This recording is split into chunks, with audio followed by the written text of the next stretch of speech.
မင်္ဂလာပါရှင်ဒီကနေ့မှာတော့ကြီးညိုဖွေရဗုဒ္ဓဘာသာထွန်းကားတဲ့မြို့ဖြစ်တာနဲ့အညီဖျားပထိုးစီဒီများစွာလေမြို့အနှံ့မှာတည်ထားကိုးကွယ်ကြပါလိဖျားစီဒီပထိုးများအနှံ့မှာမဟာမြတ်မုနီရုပ်ရှင်တော်မြတ်ကြီးဟာ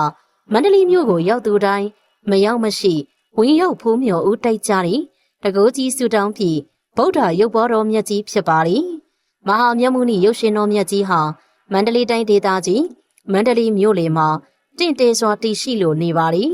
ထူးခြားအံ့ဩဖွယ်ကောင်းတဲ့မဟာမြတ်မုနီရုပ်ရှင်တော်မြတ်ကြီးဟာညံတော်4မီတာအလေးချိန် 6.5 တန်ရှိပြီး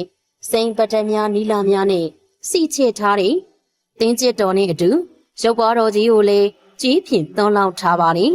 မန္တလေးခရီးစဉ်မှာမဟာမြတ်မုနီဖျားမပါရင်မပြည့်စုံသလိုဖျားကြီးကိုမန္တလေးရဲ့မျက်နှာစာလို့လေခေါ်ဝေါ်ကြပါသည်ဗုဒ္ဓဘာသာဝင်တွေသာမက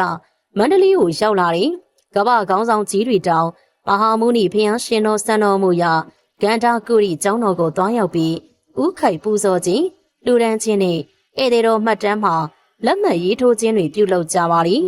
မန္တလေးမဟာမြတ်မုနီရုပ်ပွားတော်ကိုမဟာမုနီဆိုပြီးတော့၎င်းဖျားကြီးဆိုပြီးတော့၎င်းရခိုင်ဖျားကြီးဆိုပြီးတော့၎င်းခေါ်ဝေါ်ကြပါသည်မန္တလေးမြို့မဟာမြတ်မုနီရုပ်ရှင်တော်ကြီးရဲ့ဘွဲ့အမည်အမှန်မှာမဟာမုနီသာဖြစ်ပြီးမဟာမြတ်မုနီမဟုတ်လို့လေဆိုကြပါသည်အခြားဖျောင်းစီဒီပထိုးများနဲ့မတူပေဖျောင်းဖိုးတွေကိုအထူးစိတ်ဝင်စားလျက်ရှိတာကတော့မဟာမုနီရုပ်ရှင်တော်မြတ်ကြီးရဲ့နေ့စဉ်မျက်နှာတစ်တော်ရည်နဲ့တံပူတော်ကတ်လူခြင်းအခမ်းအနားပဲဖြစ်ပါသည်မျက်နှာတစ်တော်ရည်ကတ်လူပူဇော်ခြင်းကိုမနက်4 နာရီအချိန်ကနေ4 နာရီမိနစ်30အချိန်ထိပြုလုပ်ပြီးထေကြီးဝါကြီးတန်ဃာတော်အရှင်သူမြတ်များကဦးဆောင်ပြီးဝီဟောဝတ်စာပြုလုပ်ပူဇော်ကြပါသည်နနက်ခင်းမောင်ထိုးတန်နှင့်အတူ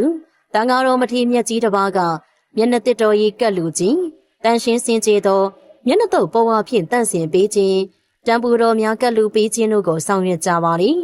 များစွာသောဖျားဘူးများဟာလေတန်ဃာတော်များစွန့်ကြဲသည့်မျက်နှာတုပ်ပေါ်ဝါများမျက်နှာတစ်တော်ကြီးနသားရည်များကိုကိုးကွယ်ဆောင်ထားရန်လာရောက်ယူဆောင်နေရှိပါသည်မဟာမြတ်မုနီရုပ်ပွားတော်မြတ်ကြီးရဲ့ထူးခြားမှုတွေအနေနဲ့ကတော့မဟာမုနီရုပ်ပွားတော်မြတ်ကိုဓညဝရီခုံရခိုင်မင်းနေပြည်တော်မှပြင့်ဆောင်ကိုးကွယ်ခဲ့တယ်လို့တမိုင်းအရာသိရပါတယ်ရခိုင်ပြည်မင်းအဆက်ဆက်တို့လေရုပ်ပွားတော်မြတ်ကိုမဟာမုနီဘွဲအမည်နဲ့ကိုးကွယ်လာခဲ့ကြပြီးအလွန်တကူတော်ကြီးမားတယ်လို့ဆိုကြပါတယ်အဲ့ဒီရုပ်ပွားတော်မြတ်ကိုမြမမင်းတို့ကိုးကွယ်လို၍ပကံပြည်အနော်ယထာမင်းစောလက်ထက်မှာတစ်ကြိမ်အလောင်းစီသူမင်းလက်ထက်မှာတစ်ကြိမ်ပြည့်စုံခဲ့ဘူးတော်လည်းမရရှိခဲ့ပါဘူး1984ခုနှစ်မှာအမရပူရမြို့တည်ဘိုးတော်မင်းတရားကြီးလက်ထက်ရောက်မှရခိုင်တပြည်လုံးကိုတင်သွင်းအောင်မြင်တော်မူခဲ့ပါသည်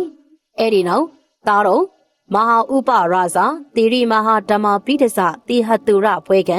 အိရှင်မင်းနဲ့သားတော်စကုမင်းကာမမင်းတို့ကိုတတ်ခဲ့၍အမရပူရမြို့ကထွက်ခွာစေပြီးမဟာမုနီရုပ်ပွားတော်ကိုပင့်ဆောင်စေပါသည်တိရိမဟာပိစယတိဟတုရဘွဲကံ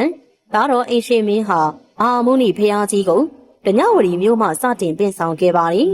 တက္ကရီ1146ခုနှစ်တဘိုရဲလမှာရေချောင်းကြီးချောင်းစခန်းပေါင်း54ခုနဲ့တောင်ပေါင်း138လုံးကိုကျော်ခဲ့ပြီးရွှေဘုံတော်နှစ်စင်းတွဲပြီးအေယာဝတီမြစ်ကိုစံတက်ခဲ့ရာ4 လကျော်ကြာပြီးနောက်တက္ကရီ1148ခုနှစ်ကစုံလာပြီးကျော်12ရက်နေ့မှာစကိုင်းစိတ်ကမ်းကိုရောက်ရှိတော်မူပါသည်မဟာမုနီရုပ်ပွားတော်ရောက်ကြောင်းကြားသိသည့်အခါမှာဘိုးတော်မင်းတရားကြီးဟာစေအင်္ဂါ4 ပါးချမ်းရံပြီးကိုတော်တိုင်းရေလေပင်ထိစင်းကြိုတော်မူပြီးတော့အမရပူရရွှေမြို့တော်ကိုပင့်ဆောင်လာခဲ့ပါသည်အဲဒီနောက်အမရပူရမြို့တော်မြောက်ယွန်းတား1000အကွာညီညာပြေပြစ်တဲ့မြေအပြင်မှာအုတ်အင်္ဂရေတို့နဲ့ခံပြီးဖမ်းမန်ရတနာတို့နဲ့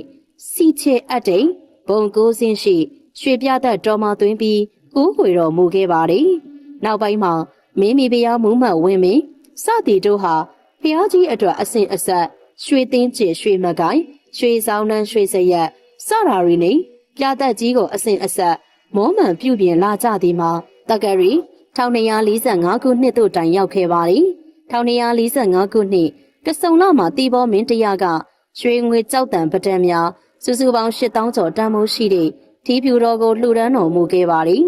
တက္ကရီ1245ခုနှစ်တကူးလမှာရတနာဘုံမိအရက်မှစပြီးလောင်သော မိကူးဆက်မှုကြောင့်မဟာမုနီရုပ်ပေါ်တော်မြတ်ကိန်းဝတ်တော်မူရာတစောင်းပြတ်သက်တော်ကြီးနဲ့တကွဇောင်းနှန်းလေးတွေပတ်ဝန်းကျင်ကျောင်းတိုက်တွေပါမိတင်လောင်ခဲ့ပါတယ်။မဟာမုနီရုပ်ပေါ်တော်မြတ်မှာရွှေသားမခိုက်တော်နဗန်းတော်စလွဲတော်များနဲ့အများကောင်းမှုတွေအားလုံးမိထဲမှာပါသွားခဲ့ပေမယ့်ရုပ်ပေါ်တော်မူရင်းမှာက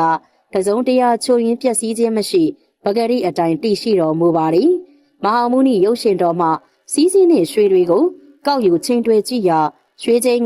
9450ကျော်တယ်လို့လည်းသိရပါတယ်။1246ခုနှစ်ဝါဆိုလမှာအဲ့ဒီပျက်စီးသမျှရွှေသားမကိုက်စတာတွေကိုတီဘောမင်းတရားကပြန်လဲတက်ဆင်မောမှန်ပြီးတော့မျက်နှာတော်ဖွင့်တော်မူခဲ့ပါတယ်။မဟာမုနီရုပ်ပွားတော်မှာ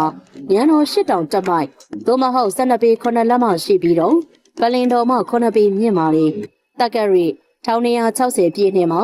ယခုထင်ရှားရှိတဲ့ပြတ်သက်တော်ကြီးကိုအုတ်အင်္ဂရီတို့နဲ့အတွန့်ရှိစွာအခါရခန့်စောက်လုပ်လှူဒန်းခဲ့ကြပါတယ်။အဲ့ဒီပြတ်သက်တော်ကြီးအထက်မှာထားရှိတဲ့မူလထီးတော်ကြီးဟာ1288ခုနှစ်မှာလီခ၍မြေတို့ကြရာနောက်ပိုင်းမှာတော့သာသနာပိုင်ဆရာတော်ကြီးတွေနဲ့အလှရှင်တွေကအစဉ်အဆက်ပြုပြင်မုံမှန်ခဲ့ကြရာဒီကနေ့အထိတပ်ပေတင့်တယ်စွာနဲ့ရွှေအတိပြီးသောစုတောင်းပြည်မဟာမြတ်မုနီရုပ်ပွားတော်မြတ်ကြီးအားဖူးမြော်ကြီးညိုနိုင်ကြစေဖို့အတွက်တင်ဆက်လိုက်ရပါတယ်ရှင်။ကျေးဇူးတင်ပါတယ်ရှင်။